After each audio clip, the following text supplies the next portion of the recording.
Tonight, the hunt's on for heartless thieves who stole priceless artefacts from the Cow RSL. And Port Lincoln residents light up the night to raise money for the Leukemia Foundation. This is Southern Cross News with Abby Donaldson. Good evening. The Cow RSL has been left devastated after being the victim of a brazen break-in. Heartless thieves stole valuable display items, including replicas of World War II artefacts. RSLs honour those who've made the supreme sacrifice, but it seems some don't respect that. Thieves have targeted the Cow RSL in an attack that's devastated the club. I've been here since 1970 and this is the first time we've ever had the RSL interfered with. So we're just going to have to look at upping our security, which is a shame. Entering via a back window, the culprits kicked in the bar door, stealing cash and alcohol. They then smashed display cases, helping themselves to numerous artefacts. Among their loot were vintage bayonets from the Boer War and Lell Enfield World War II rifles similar to this, along with memorabilia donated by the wife of a Spitfire pilot. Also taken was a historic bell made out of a disused bayonet. Robert says the displays are a popular community landmark. The school brings classes down here to go through and have a look so that we like to think we try to get everybody to have a bit of appreciation. Insurance will cover the superficial damage to the building, but it's the stolen artefacts that are causing the most heartache. Many of them are rare items donated by veterans and their families, and they're valued as priceless by the club. They gave it in goodwill that we'd look after it, and I feel a bit guilty that we've destroyed that goodwill with them. Anyone with information is urged to call Crime Stoppers on 1800 333 000. In Cow, John Hunt, Southern Cross News. Broken Hill Police are on the hunt for a man who drove off after a random breath test, injuring 2 officers. It's believed the man is also wanted in Queensland on other charges. Patrick Reinke has the details. At around 9 o'clock on Saturday night, police stopped the 39-year-old man here on Beryl Street for a routine RBT. After completing the breath tests, officers say the man started to become agitated and turned on his car. The man then attempted to drive off and flee the scene. Both responding officers tried to stop the car and remove the keys from the ignition. As a result, a female officer suffered wrist injuries, while the other received injuries to her arm and shoulder. They were both treated at Broken Hill Hospital. The man escaped and his car was found a short time later, just before midnight, in Finn Street. Upon further investigation, it was revealed the Toyota Corolla was actually stolen in Queensland over 3 months ago. Police searched the vehicle and found suspected methamphetamine, knives and other stolen property, but no traces of the driver. Officers are asking witnesses to come forward. We understand from a description it's a male in his late 30s, short, very short shaved head, and also average build, average complexion. Police are also calling on anyone who saw the drive-off from police or the dumping of the car to contact Crime Stoppers. A woman has had a lucky escape after a car rolled onto its roof near Port Lincoln. Emergency crews were called out to the car accident at Tiatukia just after 6 o'clock on Saturday morning. The female driver of the SUV was the only occupant of the car and managed to escape with only minor injuries. Police say they're still investigating the cause of the crash, which occurred on the straight stretch of dirt road, and are appealing for any witnesses to come forward. Workers at Port Augusta's Ryan Mitchell Swim Centre have pulled off the covers and opened the gates for the new swimming season. But as we all jump into the water, experts are warning parents to be wary of the dangers around the pool. The pool is open and making a splash. Yeah, getting back into it's killer. I thought it was going to be a bit chilly, so I braced for it and jumped in and I was pleasantly surprised. The winding forward of our clocks to daylight savings means the approach of hotter days. And now locals will be able to seek refuge from the sun in the 50-metre pool. None more excited than our youngest swimmers. It means there's warm weather coming and they can put on their bathers and run around and swim and jump in, and yeah, they have a great time. But with the freedom to swim in public and private pools across the Upper Spencer Gulf comes with dangers. The majority of child drownings occur in the backyard swimming pool environment. 45 drowning deaths were recorded in South Australia within the last 12 months. Unsupervised minors and unfenced pool areas were common factors for accidents. Experts want to remind parents that even small, cheap swimming pools legally need to be either fenced or emptied after use. Constant adult supervision is vital, along with a good functioning, working pool fence and gate. The swim centre here teaches kids of all ages, some as young as 3 months, how to swim, and will be holding a registration day on the 17th of October. They say it's essential anyone who lives in the Gulf should know how to swim. It's very important for everybody, not just children, to learn to swim and be safe. Garth Burley, Southern Cross News. It was a special moment for Port Lincoln residents joining in on the Light the Night event, raising money for the Leukaemia Foundation. Lanterns were carried along the foreshore in a show of support for those affected. Transforming darkness into a sea of glowing light in a bid to beat blood cancer. 26 years ago I was diagnosed with CML, chronic myeloid leukemia. The transplant was very successful back in '94.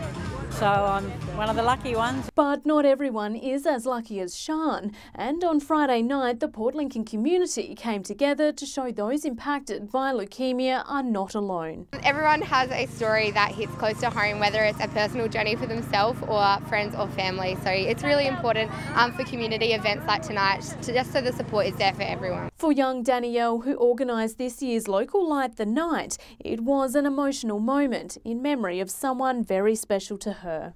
For Papa, who we lost last year. It started as one that they were treating, and then it turned into something that they couldn't treat anymore. More than 50 people took part in the event, which took a walk up and down the foreshore, each carrying a coloured lantern. Blue for support, yellow for someone close to them affected by leukaemia, or white for those who have battled or are battling with the cancer, with Port Lincoln joining more than 35,000 Aussies helping light up the night. It's a nationwide event, whether we have our big signature events in each of the capital cities or smaller community events like tonight. Casey Trelaw, Southern Cross News. Meantime, Port Augusta residents have pulled on their pink to show their support for breast cancer awareness. The colourful Paint Port Augusta Pink fundraiser also featured talks from survivors and nurses. A colourful table full of delicious treats. Keen bakers whipping out the pink icing for a good cause. We've got pink cakes, pink bread, pink vanilla slice, pink Rice Krispie treats. But the message behind all these inviting treats is food for thought. 1 in 8 women in their life will be diagnosed with breast cancer. Former Port Augusta local Jane Poole was 47 when she was diagnosed. I found a lump in my left breast and that was the beginning of the breast cancer journey. She was one of many brave survivors who shared their story at the Paint Port Augusta Pink event, which also offered services to those who are still battling breast cancer. The Whyalla Wig Library allows those who have lost their hair in treatment to borrow a synthetic head of hair free of charge. This is very important. We haven't had a sad customer yet.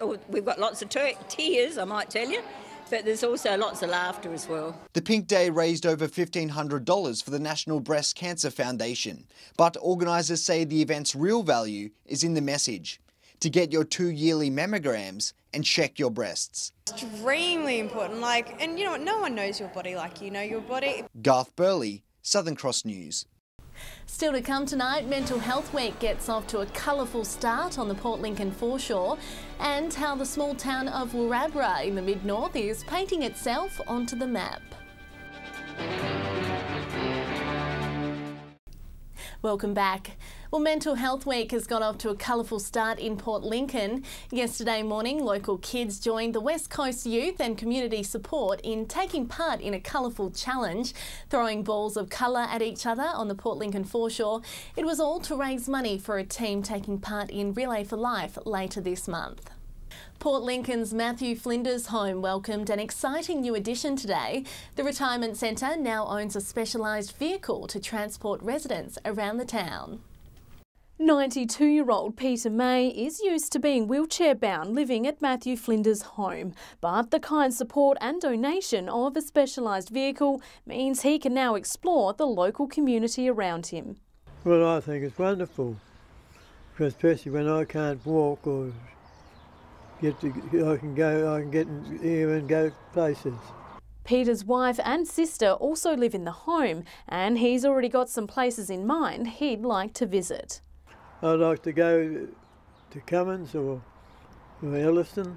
The addition of the vehicle has been made possible through support and funding from Rotary and the Bendigo Bank. It actually belonged to one of our members who passed last year, and our club thought it would be a good gesture to contact the family and see if we could make it available for the Matthew Flinders home. The vehicle will now provide the home with affordable transport for all residents wanting to join in social activities or visit family and friends. Individuals in the home used to have to rely on the wheelchair taxis, which are great, but they have to wait until those individuals can be picked up by them. This is ideal for transferring the individuals, especially if we can get them out of their homes to our home or out to some day respite, whether it be to the beach or shopping or that sort of thing. Casey Treloar, Southern Cross News.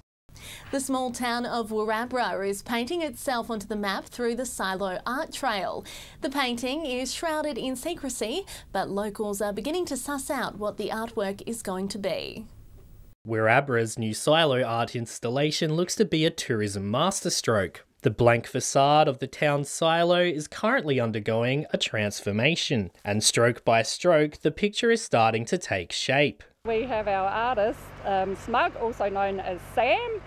He's drawing some fantastic artwork up on the silos. Not sure what it's going to be at the moment because it's a mystery. Smug has only been out there for a number of hours, and it already seems that the painting is taking shape.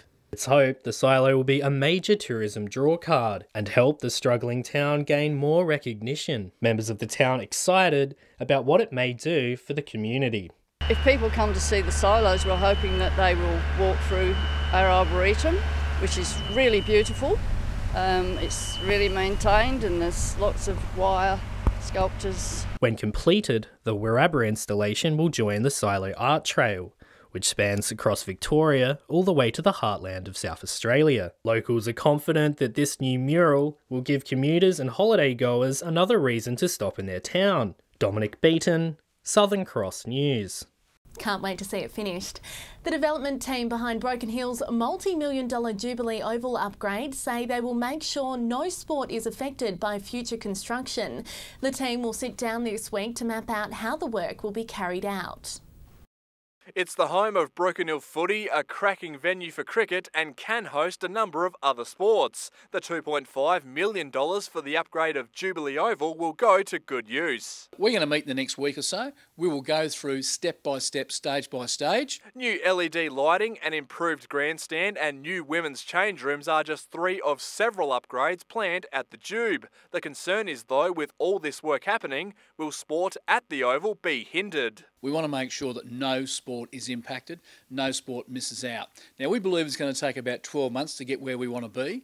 Now, we have to go through the process of development applications, engineers' reports, design concepts, before we even get to putting a shovel in the ground. Mr Schmidt says majority of the work can be carried out during the 2019 footy season, with some before and after. And I've also touched base with the Adelaide Footy Club about the possibility of a pre-season JLT game in the Silver City AFL. Now, we've already contacted Adelaide. They supported this project from day one. We are in the GWS zone in New South Wales. So in the perfect world, if we could have a GWS Adelaide Crows pre-season game in 2020, that would be absolutely perfect to kickstart this new facility. Patrick Ryanke, Southern Cross News.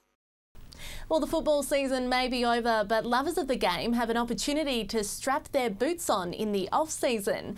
The CEO of Australian Football International made a special visit to the Mid-North to recruit local players to take the game overseas. When people think football, places like Swaziland and Indonesia would be the last thing they'd guess. South Australia's Southern Slugs have teamed up with the AFI to headhunt local players to join their 2019 overseas football campaigns. One of their goals is to send an all-Indigenous team all the way to China. But this year we want to send a heavily sponsored Indigenous team full of footballers. We've already picked out a few footballers from down Lincoln Way, and we'd like to have a few more put their hand up. CEO of Australian Football International, Brian Clark, has been plugging his African tour to some of the Spencer Golf's youngest stars.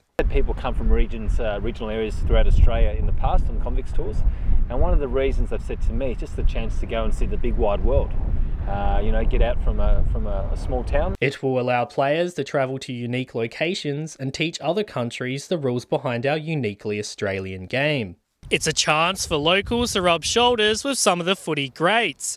Port Power's Daniel Motlop has been a big supporter, and Port Lincoln's very own Graham Koch, the old Crows gun, also expressed interest in joining one of the tours. Dominic Beaton, Southern Cross News. Well, stay with us after the break. I'll have all the weather details, and it's looking like we'll get the odd shower over the coming days, but it's really going to warm up to end the week. That's next.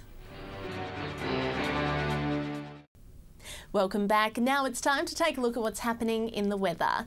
Well, most centres saw a shower here and there today. Port Augusta hit a top of 27 degrees. It was a dreary looking day in Port Lincoln. 19 was the max there. Taking a look at the satellite now, and cloud crossing Western SA in a trough is causing those patchy showers and isolated thunderstorms. Cloud over the southeast in another trough is causing showers as well, and high pressure over the northeast is keeping skies mostly clear.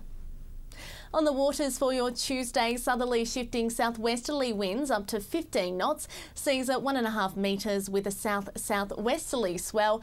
Sunrise is at 6:48 a.m. and sunset will be at 7:27 tomorrow night. Gotta love daylight savings. So to tomorrow's outlook now, and it's a fairly miserable looking day everywhere. Cloudy for most centres with temps reaching the high teens to low 20s. Port Lincoln and Cleve could see a shower here or there, 17 the max. Similar for Broken Hill, heading for a top of 24 degrees tomorrow. Taking a look at the rest of the week, it will remain cloudy for Port Lincoln on Wednesday, but it's certainly going to fine up and warm up to end the week. 27 the max for Friday, becoming fine in Cleve too, 23 the top for Thursday and 27 the max for Friday as well. Woodna will really see temps climb too, cloudy and 28 for Friday and 31 for Saturday. Gorgeous spring-like conditions on Wednesday for all districts here as well. Port Augusta heading for a top of 23, warming up to 27 degrees on Thursday and 29 for Friday. Whyalla will reach 27 on Friday as well, and temps will hover around the mid-20s in Kadina. Lastly, a mostly sunny outlook for Port Pirie this week, with the dial rising to 29 degrees on Friday. Pleasant conditions in Clare, 21 the top on Thursday and 24 the max for Friday. And Broken Hill will see a fair bit of cloud cover about this week before skies clear for a sunny 24 on Friday. So it's certainly warming up to end the week. And that's the local news from the team this Monday. Thanks for your company. Have a great evening. Good night.